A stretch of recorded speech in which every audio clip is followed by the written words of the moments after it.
अनुभव का द्वितीय विवाह पर एबे बहुत बड़ा खुशी खबर देले खूब शीघ्र द्वितीय विवाह करेंगे वर्षा प्रियदर्शिनी। तेबे दर्शक बंधु एवं आपण मानकु एमिति किछि चकित करदेला भली गोटे बहुत बड़ा खुशी खबर देइछंती वर्षा।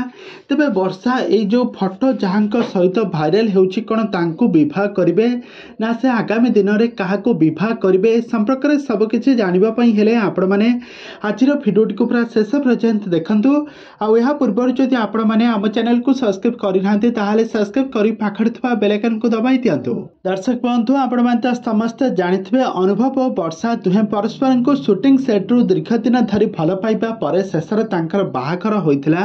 किंतु तांका वैवाहिक जीवन बहुत भलरे चलीथिला किंतु हठात एमिति तांका जीवन रे एमिति किछि मोड़ आसीबो केही भी केबे भी भाबी नथिले। दुहे परस्पर ठारू अलगा हेबा पई कोर्ट रो द्वारस्थ होइथिले।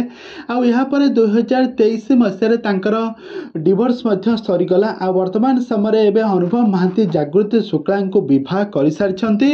आउपटे वर्षा प्रियदर्शिनी जड़े अलग बॉयफ्रेंड सहित फोटो उठाई शेयर कर नजर आसे खूब शीघ्र कुआडे द्वितीय विवाह करने जाऊँच वर्षा। आई प्रस्तावटी परिवार लोक मैंने कुआडे देखिं एमती बहुत सारा कथा बहुत सारा गुजब बहुत सारा सोशल मीडिया बेस भाइराल होउछि। तेबे दर्शक बंधु यार सत्य कौन ए पर्यंत जनापड़ी नथिले वर्षा प्रियदर्शिनी खूब शीघ्र द्वितीय विवाह करिवे बोली बहुत सारा चर्चा होउछि।